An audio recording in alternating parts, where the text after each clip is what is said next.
This video is going to explain the calibration mode on the Nocturne Alchemy collection, any of the modules in that collection, which would include the Arp of Darkness, the Seventh Summoner, or the Sleight of Hand. So there's a few tools that you're going to need if you decide to recalibrate your module, and that could be for a multitude of different reasons.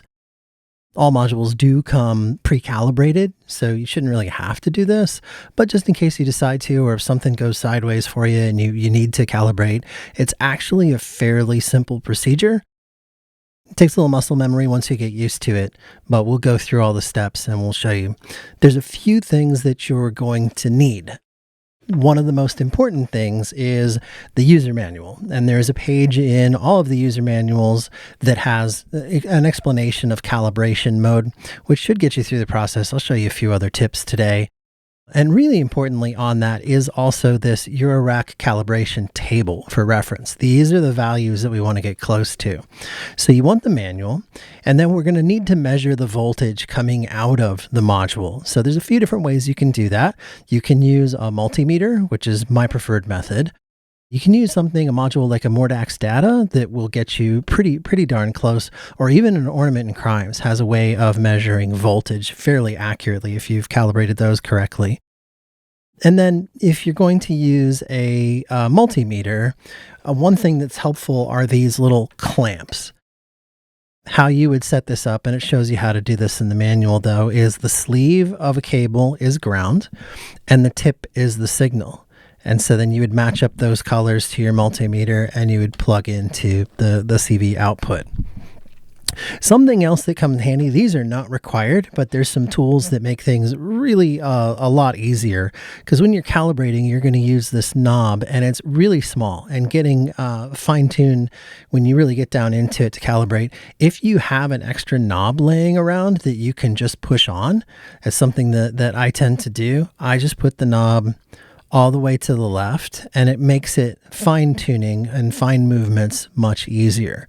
And then another helpful tip, this is something that I like to use. You don't have to use this, but if you have an LED, a jack LED, or even just a dummy cable that has an LED on it, I like to put that on the clock input or the gate input or whatnot, because in calibration mode, when you boot into calibration mode, which I'll show you how to do in a second, that gate becomes an output, and so it'll send out a gate so you know that it's in the correct mode. So in essence, I wait to see the light come on. So anyways, today what we're going to do, and I have a special cable made, just because every single one of these things that goes out the door, I end up calibrating them. So I've kind of got this down to a science. And this is it just hooks my multimeter into a 1/4-inch jack. So I'm going to go ahead and connect that. And the way you hook this up is whatever you're going to measure your voltage with, you go ahead and connect that into coming out of the CV. I tend to, if you look at where I'm sitting at, it's probably about 7 o'clock on the dial. And I just start there, and that's all the way turned to the left. Throw this in. And then the key is turn my multimeter on so I can measure what kind of voltage is coming out. And then what I'm going to actually do is hold down the octave up and the octave down button while I'm powering the system on. And what you'll notice is while I hold, after a couple of seconds, this blue light will come on. And there you go. I'm not sure if you can see that with all the lighting and everything, but we are now in calibration mode, and you'll see this 2.526. It's just anytime the module boots up before you start entering notes, that's typically what you get. And so what you want to do is make sure, press octave all the way down, go all the way down to the octave, and you're probably going to want to set the dial about midway to start. Right, so we're going to start with this C0, and I look at my handy dandy chart here, and it should be as close to 0, 0, 0 across the board. Truth be told, if you're within 9, 10 millivolts, you're typically okay. I personally calibrate them down to about a tolerance of about 3 or so.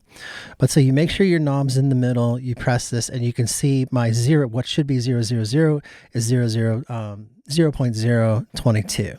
And so what I end up doing is, in order to start adjusting the voltage, I'm going to hold the shift button, which means I'm ready to start committing. And every time I tap the C note while I'm twisting this knob in really small increments, I'm getting closer and closer. 3 is really close. That's within my tolerances. And so if you can only get down to like around 10 millivolts, you're still fine. It's eurorack and it's going to sound fine. So then I release that reset button, and that has now recorded that value. So now I'm going to look at my next note, and I'm supposed to be at 0.083. So I'm going to tap that, and oh, okay, fantastic. That is by far close enough. And then we'll go up to D, and that is supposed to be 0.167. So let's just go ahead and adjust it anyways. You notice when I tap this, it kind of jumps up, and then we're going to bring it back down. 0.66, 0.68, close enough. And we work our way up through the octaves. This next one is supposed to be at 250. You can tell this module has actually already been calibrated, but once I commit, it may jump a little bit. So I'm holding this shift button down, and then every time I tap this, it commits. And I want to get this as close to 250 as possible at 249. If you're within 3, it's going to be good. And so you get the idea, and you keep working your way up. And I'm just going to check the values on this. So I would set each one through the first octave. 584, everything looks good. And continue way up. Now, the high C, you'll see we tune that last, and there's one extra octave to get that because that's just a shift button calibration mode. So now we're going to go one octave up, and we're going to go to 103. Same thing. We're going to go through all of these, and if I needed to adjust each one of these, I would make the adjustments. And you can see, so it's in the numbers, actually, you get into a groove because the numbers start to repeat, right? For each octave that you jump, it's 1 point whatever, 2 point whatever, 3 point whatever, and it goes all the way up to 4 octaves. So let's just run through and check these. 750, these all look good. 93, okay. So now we're going to the third octave. 2, right on with that one, love it. And we'll go through all of these and check them. And this, you would be doing this and adjusting each one that seems to be a little out of whack. And then finally, 3, you can see where we're going with this. And then on the last octave, this is really your last octave until we'll get to 4 volts on the final one. So what happens now? Because we have one high C left, right? You go one more octave, and that low C is actually tuning your high C. And so again, when you press this shift, right, you're going to see what the real value is actually sitting at, where your knob's at, and you can just start twisting the knob, and every time you tap, it'll update your multimeter. And let's bring it all the way down, just to show you that final on how to calibrate. Too low. Go back up, 99, 403. And this is where a bigger knob, you're trying to get pretty close on calibration. 402, 401, 4. Perfect. So now I let go of that, and I am done calibrating the unit. So all I have to do to jump out of calibration mode is press and hold these again, the octave up and the octave down button, until the light turns off. You'll notice after a few seconds that has now written everything to the EEPROM actually of the unit, and so your calibration is saved. That's really it. If for any reason you do need to calibrate, you walk through those steps, and then at this point, if you want, I would always suggest when you're done with this, go ahead, turn the power off, pull everything out of it, go back to 0 on that, and then I would hook my clock in.